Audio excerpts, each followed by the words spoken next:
సొంత పార్టీ నేతలపై మాజీ ఎమ్మెల్యే గోపిరెడ్డి శ్రీనివాస్ రెడ్డి ఆగ్రహం వ్యక్తం చేశారు. వైసీపీలో ఓడిపోయిన ఎమ్మెల్యే ఊళ్ళ నుంచి పారిపోయారన్నారు. తాను ఒక్కడనే ఉన్నానన్నారు. తాను రాజకీయాల నుంచి తప్పుకుంటున్నానని వస్తున్న ప్రచారాలను ఖండించారు. ఈ క్రమంలోనే తాను ఒక్కరిని మాత్రమే ధైర్యంగా ప్రజల కోసం ఉన్నానని శ్రీనివాస్ రెడ్డి తెలిపారు.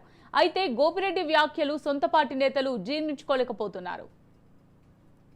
వర్గంలో నా ఇంట్లోనే ఉంటున్నాను, ఎక్కడికి బయటికి పోకుండా ఇన్ని రోజులు కూడా. ఏది ఎన్నికల కౌంటింగ్ 30వ తారీఖు ఎన్నికల కౌంటింగ్ అంటే మే 30వ తారీఖు నుంచి నేను ఎక్కడికి వెళ్ళలేదు, ఇంట్లోనే ఉంటున్నాను. చాలామంది మా పార్టీలో పోటీ చేసిన అభ్యర్థులు ఇంతవరకు నియోజకవర్గాల్లోనే లేరు, కనపట్టలేదు. వాళ్ళు ఇంతవరకు రాలేదు నియోజకవర్గం. వర్గంలో నా ఇంట్లోనే ఉంటున్నాను, ఎక్కడికి బయటికి పోకుండా ఇన్ని రోజులు కూడా. ఏది ఎన్నికల కౌంటింగ్ 30వ తారీఖు ఎన్నికల కౌంటింగ్ అంటే మే 30వ తారీఖు నుంచి నేను ఎక్కడికి వెళ్ళలేదు, ఇంట్లోనే ఉంటున్నాను. చాలామంది మా పార్టీలో పోటీ చేసిన అభ్యర్థులు ఇంతవరకు నియోజకవర్గాల్లోనే లేరు, కనపట్టలేదు. వాళ్ళు ఇంతవరకు రాలేదు నియోజకవర్గం.